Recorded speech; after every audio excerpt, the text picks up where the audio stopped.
Zona Médica, te invitamos a conocer todo lo que sucede en el fascinante universo del cuerpo humano a través de especialistas que tienen la solución para ti.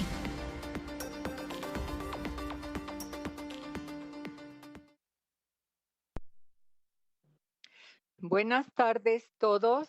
Bienvenidos de nuevo al programa El Universo de tu Cerebro, sección Zona Médica de promoestereo.com.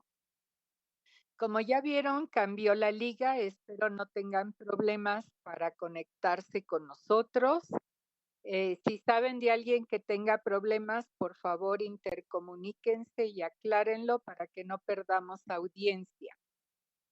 Empezamos la semana pasada el mes de la epilepsia porque el día de ayer, 13 de febrero, se conmemoró el Día Internacional de la Epilepsia, que fue instituido el segundo lunes de cada mes de febrero por la Liga Internacional contra la Epilepsia, el Buró Internacional para la Epilepsia y la Organización Mundial de la Salud, que se pusieron de acuerdo para encontrar una fecha que permitiera esta conmemoración con la finalidad, como todas las fechas de días internacionales, tiene el propósito de hablar sobre los padecimientos que la gente debe conocer, tanto quienes los padecen como sus familiares y las personas que les rodean,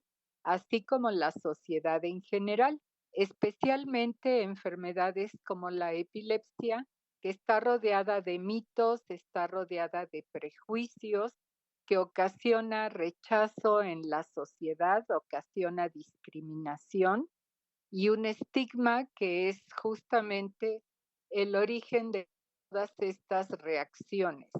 El estigma es considerar diferente a una persona simplemente porque tiene una enfermedad. Y eso no es justo, eso no es adecuado, porque sabemos que la epilepsia es una enfermedad como cualquier otra, que no es sinónimo de retraso mental, tampoco es sinónimo de locura, aunque a veces en un porcentaje pequeño se pueda asociar con alguno de estos otros problemas. Entonces, considerando a la epilepsia como una enfermedad física que tiene su origen en el cerebro y que es como cualquier otra enfermedad que tiene causas, que tiene cuadro clínico, que tiene tratamiento, pues de allí partimos para que la gente lo sepa y no considere que esto sea un fenómeno sobrenatural como se ha conceptualizado a lo largo de los siglos.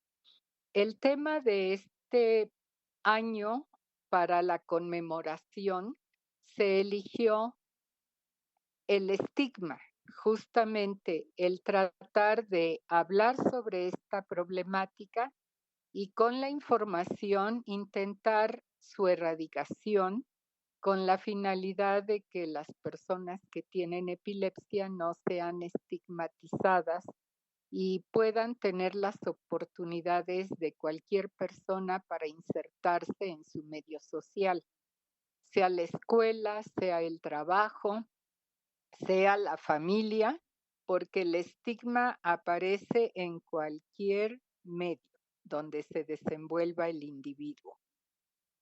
Lo peor es que el propio individuo que padece epilepsia también vive su estigma, se autoestigmatiza porque se siente distinto y pues no está exento de padecer esta problemática de estigmatización, autoestigmatización, precisamente porque tiene su propio concepto de la epilepsia y por esa razón la información es básica. Si la gente que padece epilepsia y quienes le rodean saben qué es la epilepsia, cómo se diagnostica, cómo se trata, cómo puede evolucionar y que la persona controlada puede desarrollar todas sus capacidades, no se van a sentir diferentes, ni van a permitir que se les trate de manera diferente. Esto es bien importante. Perdón. La actitud que cada quien tenga hacia su propia enfermedad puede marcar muchísimo las reacciones que los demás tienen hacia quien padece epilepsia. Así que pues estamos en campaña permanente, no nada más el Día Internacional, sino de manera permanente para informar a todos ustedes lo que es la epilepsia con la intención de que las personas se enfrenten y vivan con el problema de una manera adecuada. La semana pasada empezamos con el tema en esta serie de programas en Promo Estéreo, pero un poquito antes tuvimos la conmemoración que hacemos con el grupo GADEP el primer sábado de cada mes. Este primer sábado de febrero fue dedicado justo al Día Internacional de la Epilepsia y llevamos a cabo un simposio que versó sobre las complicaciones psiquiátricas que pueden acompañar a la epilepsia. Un simposio que se transmitió por Facebook y que se llevó a cabo de manera presencial en el auditorio del Hospital 20 de Noviembre, al cual acudieron muchas personas que además de escuchar las conferencias que estuvieron muy interesantes, disfrutaron de tamales porque estaba muy cercano el Día de la Candelaria, así que tuvimos ese pequeño plus. Quienes escucharon este simposio pues también ampliaron mucho su conocimiento sobre estas situaciones que pueden acompañar a la epilepsia y también aprendieron cómo poder superarlas, a quién recurrir, que requieren un tratamiento adicional, etcétera. Bueno, decíamos que esta serie de programas que iniciamos la semana pasada vamos a tener muchos conceptos acerca de la epilepsia y empezamos desde el principio, que fue definir qué es crisis, qué es epilepsia y cómo pueden visualizarse las crisis o percibirse, porque muchas de las crisis son totalmente subjetivas y los demás no nos podemos dar cuenta de lo que está sintiendo quien las padece. Entonces debemos preguntar cómo es lo que sienten, cuánto le dura, si después de esa sensación inicial de la que están conscientes pasa algo que les cambie su estado de conciencia y no les permita darse cuenta y después no recuerden lo que haya sucedido. Entonces, después de estas definiciones y descripciones, vamos a hablar el día de hoy acerca del diagnóstico de la epilepsia. Desde la vez pasada hablábamos que el diagnóstico es clínico. Los médicos le llamamos diagnóstico clínico a simplemente preguntar qué sienten, qué les pasa y nosotros armar con esa información un cuadro de la enfermedad que nos permita sospechar fuertemente o no tan fuertemente que lo que le suceda a la persona pudiera ser una crisis epiléptica que tiene manifestaciones muy variadas. El doctor Víctor Hugo Gómez Arias, neurólogo del Hospital 20 de Noviembre, me acompañó en ese primer programa y está conmigo nuevamente para continuar hablando de lo que sigue. Este principio de definición y descripción, pues debe seguir con la corroboración de lo que estamos sospechando después de que nos platican lo que les sucede. Cuando le decimos qué le pasa a la persona, algunos nos contestan, pues a eso vengo, a que usted me lo diga. Pero nosotros no le podemos decir nada si no nos platica cuándo empezaron con sus síntomas, cómo son sus síntomas, cuánto les duran, dónde se ubican esos síntomas, etcétera, etcétera. Mientras mejor sea la descripción, mucho más fácil será para el médico pensar en el diagnóstico y asegurarlo desde el punto de vista clínico. Ahora, esto es bastante avance, pero necesitamos corroboraciones primero de que realmente haya alteraciones eléctricas en el cerebro, porque ya hablamos de que ese es el origen de las crisis, y si hay alguna alteración de muchas modalidades que pudiera explicar que el cerebro esté funcionando inadecuadamente en este aspecto eléctrico y poder decir cuál es el motivo de que esto esté sucediendo. Entonces, el día de hoy, como les decía, nos acompaña de nuevo el doctor Víctor Hugo Gómez Arias. Bienvenido, Vic. Gracias, doctora. Y pues vamos a empezar a platicar con él qué hacemos de estudios complementarios para poder corroborar o reafirmar nuestra sospecha clínica, que es crisis epilépticas de tal o cual modalidad. A ver, ¿qué hacemos primero? Hablamos la otra vez de algunos diagnósticos diferenciales. A ver, ¿qué puede confundirse? Con crisis, nada más le voy a pedir a Víctor que nos recuerde cuáles cosas platicamos y que nos las enumere para que luego me diga qué estudios que ya van más allá de la clínica, se llaman estudios paraclínicos, necesitamos para descartar o confirmar nuestra sospecha de diagnóstico. Primero, para el diagnóstico de crisis epilépticas. Y luego hay otro escalón que debemos subir, que es el de buscar el motivo por lo cual esto está ocurriendo. Vic, entonces, ¿qué es lo primero que hacemos en el aspecto paraclínico?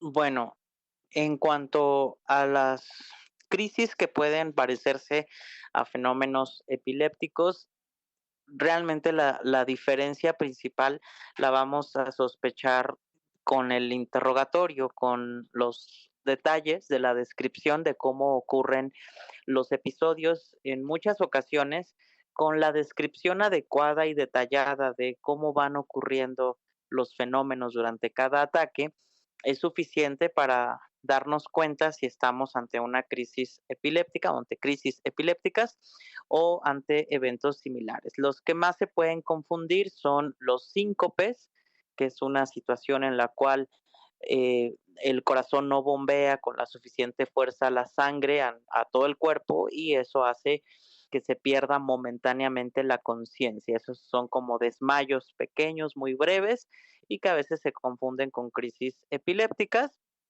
Y la descripción de lo que ocurre en uno o en otro es lo que nos dará la pauta. A veces no es suficiente y tenemos que recurrir a otros estudios. Cuando tenemos ya una crisis, ya sabemos que las características son compatibles con fenómenos correspondientes a crisis epilépticas, entonces tenemos, como ya se mencionó, que identificar cuál es el motivo, cuál es la causa. Y uno de los estudios que se piden son estudios de imagen, una tomografía de cráneo, en ocasiones una resonancia magnética. Idealmente se debe de solicitar la resonancia magnética, nos da una información más detallada de las estructuras que hay dentro del cráneo que nos puede orientar a un motivo. Algunas causas de epilepsia, causas de crisis, son evidentes desde la tomografía. Hay cosas como los tumores, las hemorragias, los infartos, eh, que pudieran verse desde la tomografía, pero idealmente una resonancia nos dará detalles que no se pueden apreciar en una tomografía. Ya se me adelantó Víctor un poquito. Yo decía, ¿qué hacemos primeramente para corroborar que tenemos una alteración eléctrica? Pues sabemos que les pedimos un electroencefalograma y tenemos varias modalidades de estudios de este tipo. El electroencefalograma que llamamos convencional, el mapeo cerebral, el video electroencefalograma. Y yo le voy a pedir a Víctor que nos regresemos un poquito y luego hablemos de nuevo de las imágenes, porque primero tratamos de hacer la corroboración de que hay una alteración eléctrica. Entonces, ¿qué tanto nos es útil el electroconvencional para que podamos corroborar esto? Sabemos que a veces puede salir normal el electro, pero también sabemos que en la mayoría de las personas con epilepsia, el electro nos va a mostrar alguna alteración, aunque en ese momento no haya habido crisis. Y cuando debuta alguien con crisis, ¿cuál es el momento más adecuado para tratar de pescar esta alteración eléctrica? Porque sobre esto también hay controversias. Hay médicos que dicen, si está muy cerca de ocurrida la crisis, lo mejor es no hacer el electro, nos esperamos. Y hay quienes decimos que mientras más cerca de la crisis estamos, más fácilmente vamos a detectar la anomalía. Así que, Víctor, dinos quién tiene razón en esta controversia y cómo es el electroencefalograma y si es necesario hacer algo, alguna variante del electro. A mí en lo particular el mapeo no me sirve gran cosa para corroborar el diagnóstico, me parece un gasto adicional que no es indispensable y yo solicito el electroencefalograma sin mapeo. Pero hay quien le encanta ver el mapeo porque salen unas cabecitas con muchos colores y se ve así un poco impactante. A ver, tú dinos, electro normal. ¿Cómo se hace el electro no normal, convencional? Porque lo que estamos esperando es que el electro no esté normal y nos ayude a corroborar la anomalía eléctrica de la que hemos estado hablando como causa, como el trasfondo de las crisis que la persona presenta. A ver, electro primero. Sí, claro. Bueno, efectivamente la epilepsia consiste en que las crisis se originen por una actividad eléctrica anormal del cerebro, entonces estos estudios nos pueden ayudar a documentarlo. En un electroencefalograma es un estudio que no es invasivo, en el cual se colocan algunos electrodos, unos cablecitos en la cabeza. Muchas veces ya hay como una sí, muchas veces ya hay como una gorrita que ya tiene marcado los sitios en donde tiene que ir. La distribución de dónde se pone cada uno de los electrodos es algo que ya está normado, es ya una convención internacional que en cuanto a la localización y la distribución de estos electrodos se colocan sobre la cabeza, del lado derecho, del lado izquierdo y algunos en la línea media, y esto se conecta a un sistema de amplificación que lo que va a hacer es que va a registrar la actividad eléctrica que se produce en el cerebro y que se puede captar a través de la cabeza. No es un estudio en donde se esté administrando electricidad, que muchas personas al ver los cablecitos creen que les van a dar toques. Hay algunos estudios de otro tipo para otra cosa en donde sí se dan toquecitos, pero no en el electroencefalograma. En el electroencefalograma los cables no son para administrar electricidad, sino para registrar la electricidad propia que está produciendo el cerebro. Entonces se pone habitualmente con este gorrito muchos cablecitos en una distribución específica. Esto se conecta al sistema de amplificación y se registra. Entonces, al momento de empezar a registrarlo, pues se van a ver muchas rayitas, muchas líneas ondulantes que suben y que bajan y que nos indican la actividad eléctrica que está ocurriendo en el cerebro. Ya hay información de cómo se tiene que ver esa actividad en una persona que no tiene ningún problema. Esta actividad cambia en diferentes regiones de la cabeza, no se ve igual en la parte de atrás que en la parte de adelante, no se ve igual si la persona abre los ojos, así los cierra, si está despierta, si está dormida. Todas estas cambios que va teniendo la actividad eléctrica y que son normales, ya están estudiados, ya sabemos cómo se tiene que comportar el cerebro, bueno, la actividad eléctrica en todos esos momentos. Hay algunas maniobras que se hacen durante el estudio que pueden facilitar la aparición de actividad anormal que podamos registrar. En algún momento del estudio se le pide a la persona que respire rápido y eso puede favorecer que se vean algunos cambios. Y en algún momento del estudio se pone un estímulo luminoso, una luz parpadeante a una velocidad alta, a diferentes velocidades, cada vez más rápida, y se registra cómo se comporta la actividad eléctrica durante todas esas maniobras. Cuando tenemos un paciente con una probable epilepsia, este estudio lo que pretendemos es que logremos captar la actividad eléctrica anormal. La actividad eléctrica anormal no va a estar presente todo el tiempo, el 100% del tiempo en las personas con epilepsia. Tiene que estar presente cuando hay una crisis. Durante la crisis tiene que haber esta actividad de una manera más importante, pero cuando no hay crisis, de todas formas, se quedan ciertas áreas con esta anomalía. Durante las primeras 24 horas después de una crisis epiléptica se aumenta la sensibilidad del estudio para poder captar esta actividad anormal.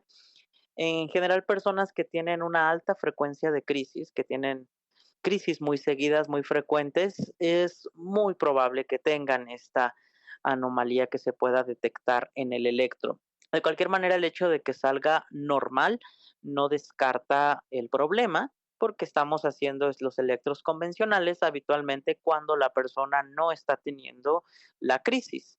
Entonces, aunque se padezca de la enfermedad, puede ser que durante los 20 minutos que dura el estudio sean justamente 20 minutos en los que no hubo una descarga anormal. Entonces, no necesariamente vamos a encontrarlo, pero las personas con epilepsia, con alta frecuencia de crisis o que tienen muy reciente una crisis, es muy probable que sí logremos detectar estos cambios eléctricos.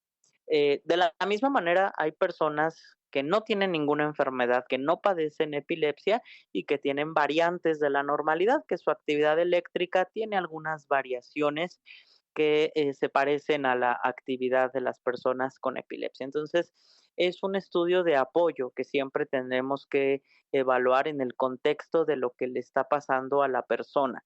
Si alguien nunca ha tenido una crisis epiléptica ni ningún fenómeno sugestivo y el electro sale con alguna reportado con alguna variante o con alguna anormalidad, pues no necesariamente significa una enfermedad. Se tendrá que evaluar en cada contexto. No podemos diagnosticar epilepsia solo con el electro, ni tampoco podemos descartarla solo porque salga normal. Es un apoyo que siempre se evalúa de acuerdo al tipo de crisis y a los fenómenos que la persona tenga. Y cuando detectamos la normalidad eléctrica, pues nos ayuda mucho para complementar el diagnóstico y ponerle nombre y apellido a las crisis, a la epilepsia y guiarnos en cuanto al posible motivo y al posible tratamiento. Entonces, realmente sí es algo que ayuda mucho, pero no fundamentamos el diagnóstico en el electro. Es algo de apoyo y siempre lo más importante será la presencia clínica de las crisis. Cuando el electroencefalograma sale sin ninguna alteración concluyente y la persona tiene crisis que no tampoco queda claro si pueden o no ser de origen epiléptico, se pueden hacer otros estudios eléctricos como el video electroencefalograma es un registro y con el mismo sistema con el cual se conecta los cables para registrar la actividad eléctrica, solo que se fijan de una manera más fuerte hacia la cabeza porque el registro se hace durante mucho más tiempo y lo que esperamos durante este estudio es que la persona tenga una crisis para videograbar a la persona al mismo tiempo que se está grabando la actividad eléctrica. Entonces, durante este registro se puede ver la actividad eléctrica cuando la persona no tiene crisis y se pretenden captar varias crisis epilépticas, que a la persona le den sus crisis habituales para saber exactamente qué pasa en su cabeza en el momento, en su actividad eléctrica, en el momento en que tiene las crisis. Y eso pues ya nos da una información muchísimo más certera sobre la naturaleza eléctrica o no de las crisis. En algunos casos, incluso esto puede tampoco ser suficiente para una conclusión definitiva y se tendrá que recurrir a procedimientos más invasivos. Se puede llegar a recurrir a colocar los electrodos, en vez de colocarlos en la cabeza con la gorrita o pegados sobre el cuero cabelludo, se hace un procedimiento quirúrgico para quitar una parte del cráneo, del hueso que cubre el cerebro, y colocar los electrodos directamente en el cerebro, directamente en la corteza cerebral, y pues eso nos da una información mucho más fiel de lo que está pasando. Obviamente no todas las personas van a llegar al extremo de requerir este estudio que se llama electrocorticografía, pero es algo que puede llegar a ocurrir en algunos casos. La gran mayoría de los pacientes que vemos con epilepsia pediremos el estudio convencional y habitualmente con ese estudio y la manera en que se presentan las crisis, con eso es suficiente. Muy bien. Entonces, repitiendo, nuestro primer paso es corroborar la anomalía eléctrica y decir si estamos enfrentando una epilepsia, ¿sí? Y ya una vez que tenemos esa certeza, vamos a buscar mediante otros estudios cuál es la posible causa. Tenemos una clasificación internacional de las epilepsias, aparte de una clasificación de las crisis. Ahora vamos a hablar de esta cuestión de las epilepsias, donde esta clasificación nos guía para que ubiquemos los tipos de crisis, veamos las características del electroencefalograma y veamos qué posibles causas podemos encontrar. Y tenemos varias modalidades de causas y de allí derivamos a qué tipo de estudios vamos a requerir. De acuerdo a las características clínicas, vamos a sospechar más una posible causa que otras y de esta manera podemos hallar algo que a lo mejor pudiera modificarse con un tratamiento específico para ese algo que nos ayude a quitar la epilepsia o a ayudar a su control, que de eso vamos a hablar más adelante porque nos meteríamos al terreno del tratamiento. Aquí estamos en la parte del diagnóstico. Entonces, ¿qué nos guía la clasificación para que busquemos como posibles motivos de la epilepsia? Tenemos entonces varios tipos de causas. Sí, la clasificación contempla las epilepsias que son de origen estructural, es decir, que la epilepsia es un síntoma o una consecuencia de algún daño adquirido que recibe el cerebro previamente sano.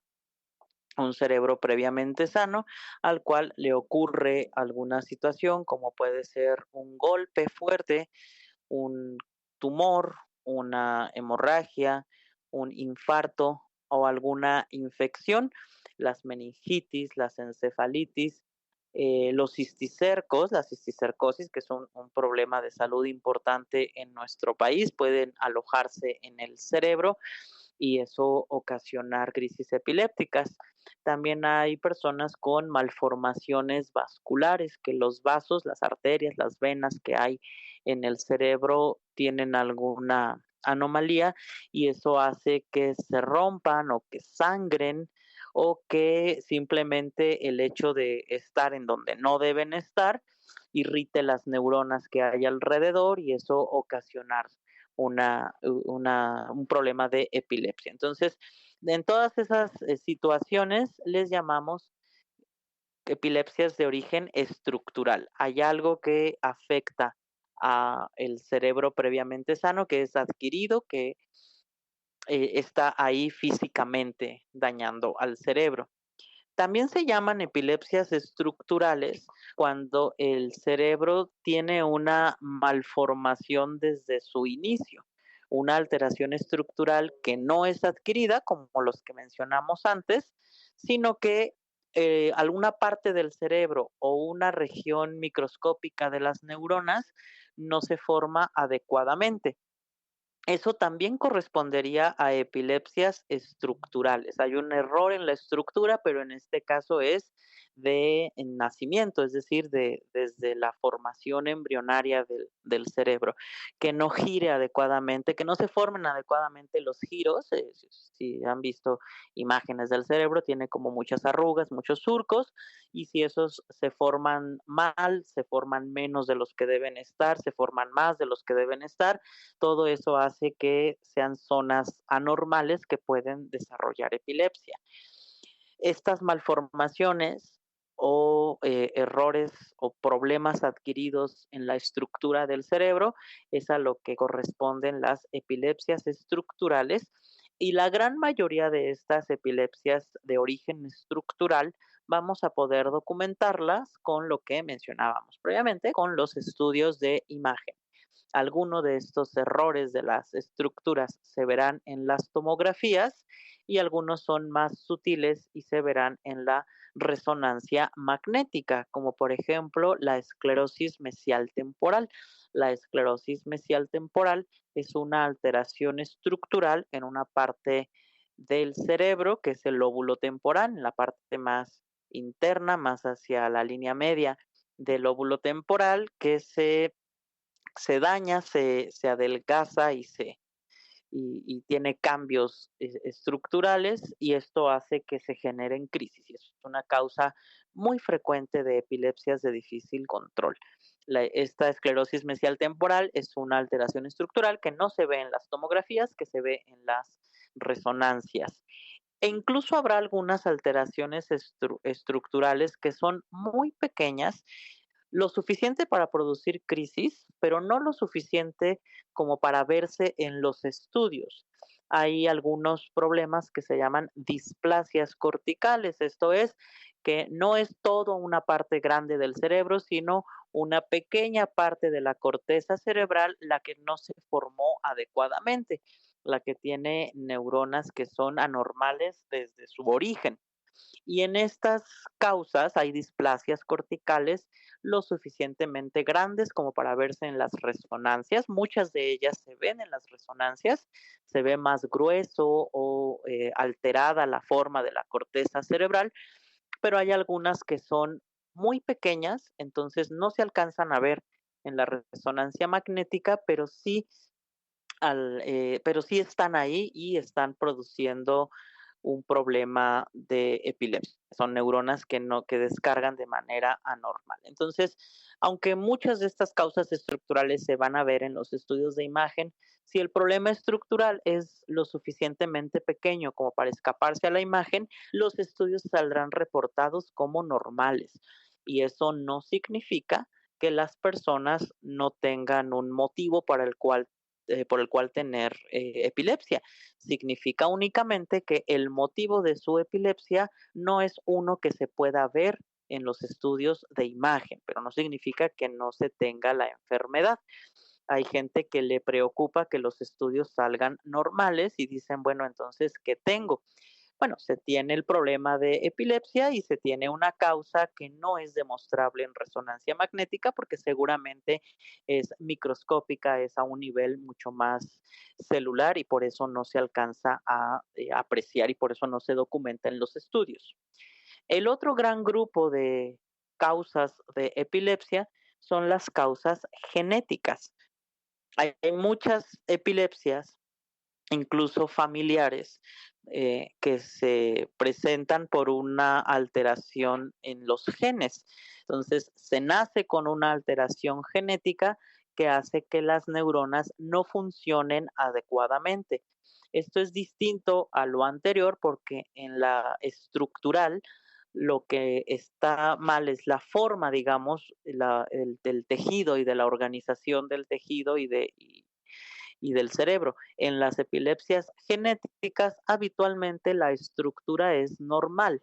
Lo que está alterado es el funcionamiento interno a nivel ya muy molecular de las neuronas.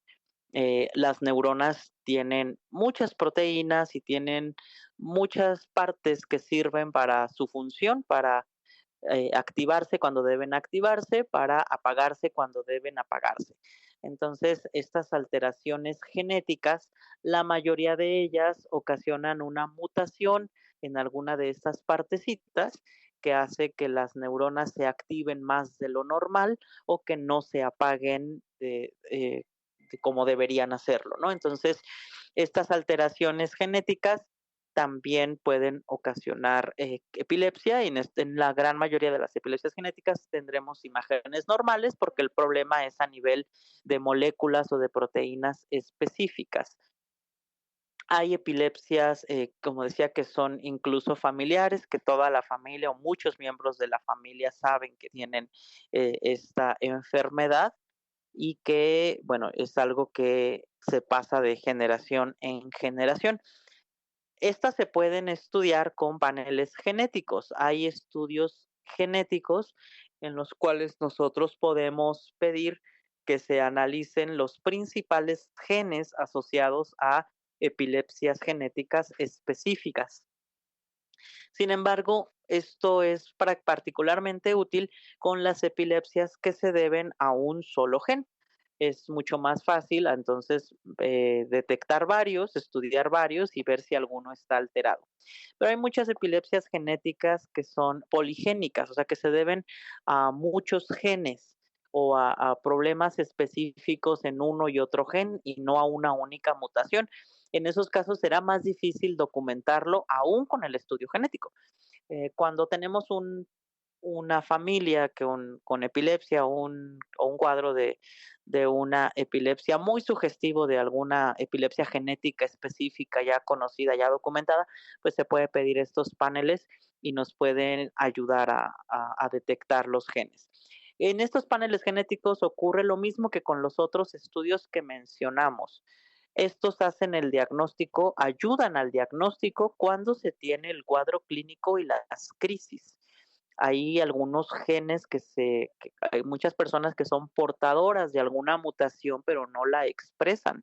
Entonces, si nosotros hacemos un panel genético y salen mutaciones para enfermedades de las cuales la persona no tiene ningún síntoma ni ningún dato, no podemos concluir que se tenga esa enfermedad. Siempre tenemos que guiarnos por la clínica y por la presencia de las crisis. Entonces, todos estos estudios de apoyo, el electro, la imagen, incluso los estudios genéticos son de apoyo para caracterizar mejor y ponerle nombre y apellido a la epilepsia que la persona tiene, pero siempre partiendo del hecho de que la persona tiene crisis epilépticas. Si no se tienen crisis epilépticas, aunque haya alteraciones en la resonancia, en el electro o en los genes, no podríamos decir que la persona tiene epilepsia, podríamos decir que tiene alteraciones o que es portadora de algún otro tipo de problema, pero no epilepsia. La epilepsia requiere la presencia clínica de las crisis. Muy bien. Entonces, como acaban de escuchar, el estudio puede ser muy sencillo, pero también se puede complicar. Y vamos siempre a tener un cierto porcentaje de pacientes en los que no detectamos anomalías ni genéticas, ni estructurales, ni de autoinmunidad, ni de infecciones, ni de otra índole que nos permitan ponerle el apellido a la epilepsia con su causa.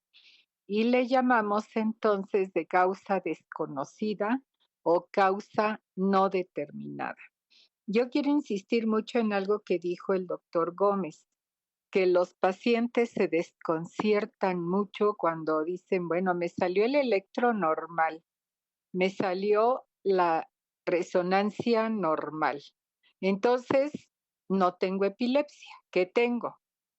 Bueno, volvemos a insistir, si la persona tiene crisis y las crisis cumplen con todos los requisitos para diagnosticarse, son de inicio brusco, son de breve duración, siempre suceden de manera similar, se presentan de manera impredecible y quizá alguna vez en la evolución sí han tenido anomalías eléctricas, pero alguna vez ya no les salen y los estudios de imagen son normales, esto podría caer en el rubro de epilepsia de origen no determinado o de causa desconocida.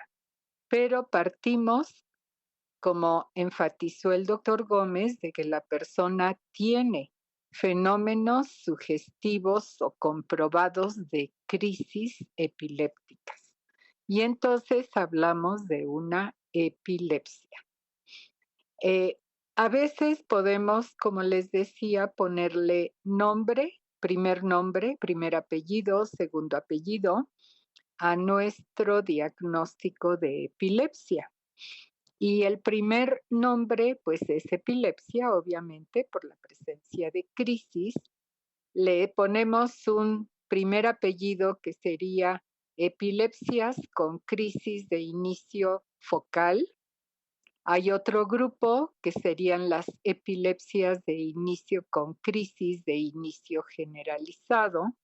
Hay algún otro grupo de epilepsias con crisis tanto focales como generalizadas.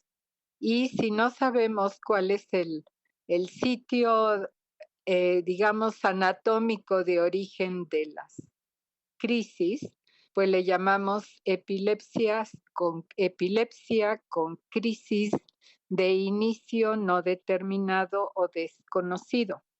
Este primer paso del diagnóstico se va a complementar con el electroencefalograma, que a veces puede salir normal, pero en muchas epilepsias nunca va a salir normal. Siempre vamos a tener anomalías que nos van a ser características de algún tipo de epilepsia y allí le llamamos un síndrome epiléptico. Esto es, tiene un cierto tipo de crisis o varios tipos de crisis y tiene un contexto de un desarrollo neurológico alterado. A veces podemos identificar una causa genética o una causa estructural y entonces le llamamos síndrome de tal tipo de epilepsia de causa estructural porque detectamos una displasia cortical, por ejemplo, ¿no? Y así sucesivamente. Ahora, ¿por qué es importante diagnosticar el tipo de epilepsia con nombre, primer apellido y segundo apellido y tercer apellido?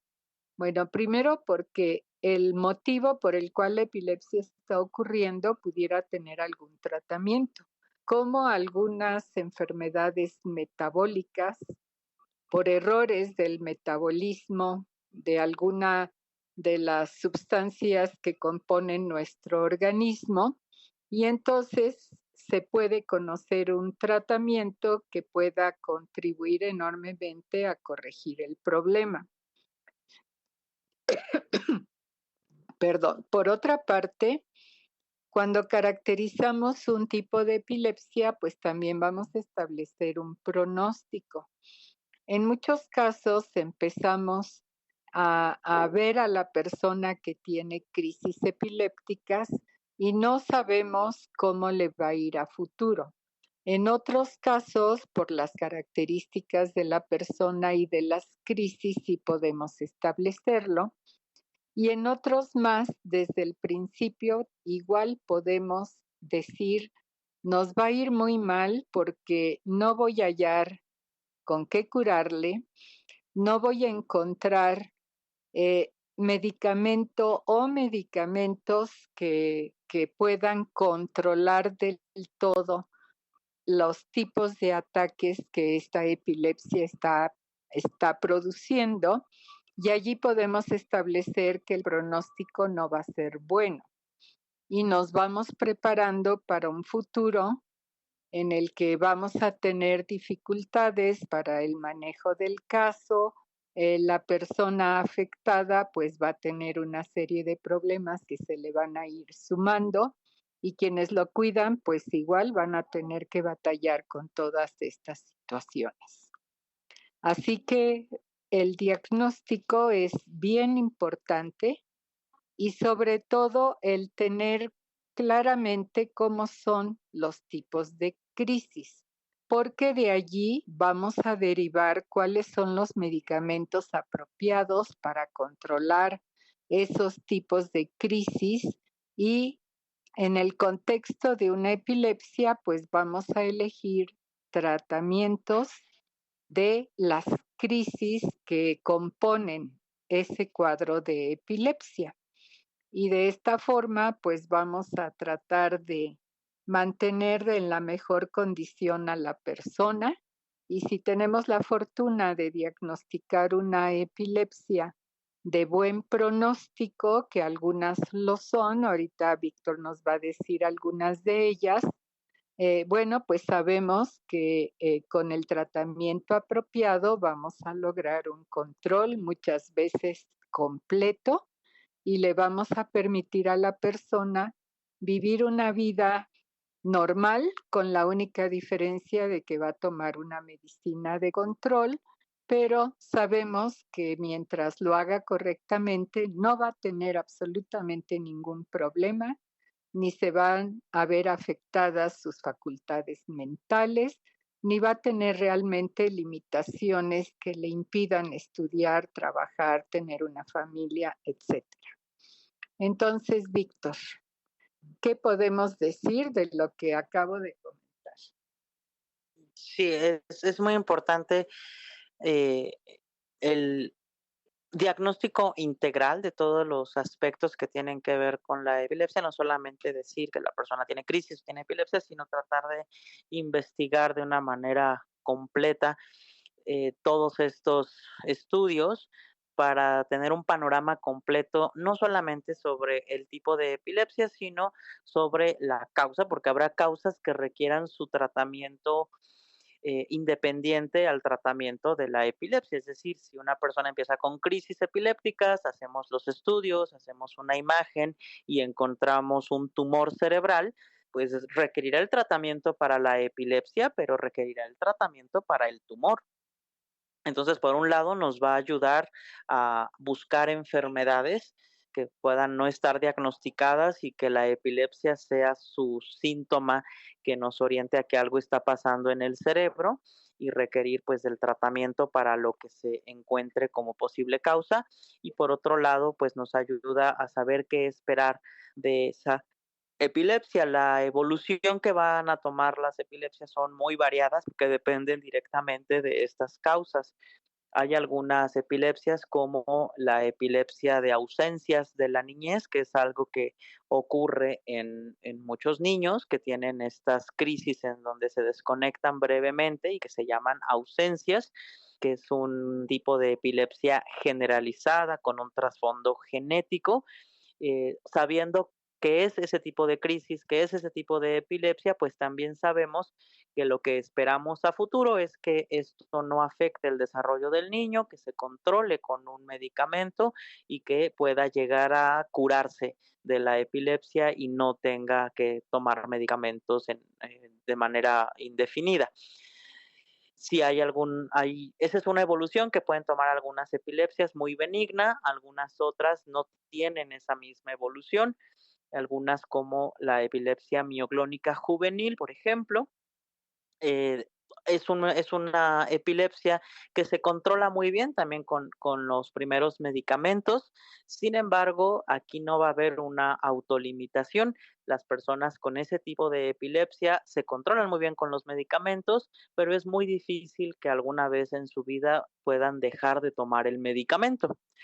Y en cambio hay otras causas, como la que mencionábamos de la esclerosis mesial temporal, que es una epilepsia que con mucha frecuencia hace no solo que la epilepsia no se quite, sino que no se controle adecuadamente con medicamentos y que llegue a ser de muy difícil control estas epilepsias. Entonces, son algunos ejemplos de evoluciones muy diferentes que pueden tomar las epilepsias dependiendo del motivo que las está causando y justamente como este pronóstico está tan ligado a la causa, es un motivo también para hacer siempre el abordaje completo cuando tenemos un paciente con epilepsia, siempre hay que investigar por qué la persona tiene epilepsia, no, nunca debemos dejarlo como una enfermedad aislada, siempre tenemos que investigar cuál es el motivo por el cual está ocurriendo, porque puede ser que se deba a otra enfermedad no diagnosticada y porque además nos puede orientar a el pronóstico que van a tener las crisis y la respuesta que se va a tener al tratamiento, además de ayudarnos a saber cuál es el mejor tratamiento. Entonces, esos son los principales motivos por los cuales es fundamental cuando se tiene una persona con epilepsia hacer este abordaje completo con todos los estudios que mencionamos. Muy bien. Entonces, ¿cómo le podemos hacer o qué es lo que le recomendamos a las personas que nos están escuchando y que a lo mejor han tenido estos fenómenos paroxísticos, es decir, bruscos de corta duración y que no han sido diagnosticados? Con todo lo que hemos platicado de la semana anterior y esta, pues los invitamos a que se autoobserven, que analicen lo que les está pasando y aunque nunca hayan tenido un ataque de caída con convulsión, pudieran tener una epilepsia focalizada que va a requerir un diagnóstico y va a requerir un tratamiento. Por cierto, la primera vez que ocurre una crisis, aparte del susto, de la alarma que ocasiona, para el médico es un reto porque es ver qué pasó con esa primera ocasión que la persona tuvo una crisis. Cuando debutan con una crisis generalizada tónico-clónica, pues el susto es mayúsculo, generalmente van a un hospital y se les hacen una serie de cosas que a lo mejor no aclaran bien qué es lo que está pasando, pero tiene que estudiarse a profundidad. Muchas o algunas de estas crisis generalizadas tónico-clónicas pudieran ser motivadas por una situación transitoria que está en otra parte del cuerpo que no es el cerebro, como una deshidratación severa, alguna situación de que el sodio baja mucho, etcétera, y estamos seguros que esa crisis no va a volver a repetir porque analizamos, detectamos estas situaciones que son corregibles y no van a requerir un tratamiento. Sin embargo, las crisis focalizadas desde la primera vez que ocurren nos hablan de que las crisis van a tener una repetición y vamos a pensar primero cuál es el motivo, dado que hay una localización en el cerebro que nos dice algo está pasando allí, no vaya a ser un tumor, por ejemplo, o alguna situación así. Y además de investigar, sabemos que debemos tratar enseguida porque van a repetir con una altísima probabilidad. Bueno, con esto yo creo que le paramos por hoy y Vamos a invitar a nuestra audiencia a que nos sigan escuchando en la siguiente entrega, donde vamos a hablar acerca del tratamiento para las crisis epilépticas. Les agradecemos mucho su atención, su presencia, y yo le agradezco muchísimo al doctor Víctor Hugo Gómez Arias que haya estado aquí conmigo platicando acerca de estos aspectos que esperamos hayamos dicho con claridad y que nos hayan entendido sin meter términos extraños y que de esta manera todos vayan aprendiendo más sobre este padecimiento que muchos de ustedes tienen, que están sus familiares con ustedes para aprender también y pues sigan con nosotros porque esto va a tener mayor información en otros aspectos en los programas futuros. Muchísimas gracias, Vic, por la presencia. Gracias a todos por escucharnos. Hasta luego. Hasta aquí con la información. Los esperamos la próxima semana en Zona Médica. Zona Médica tiene la solución.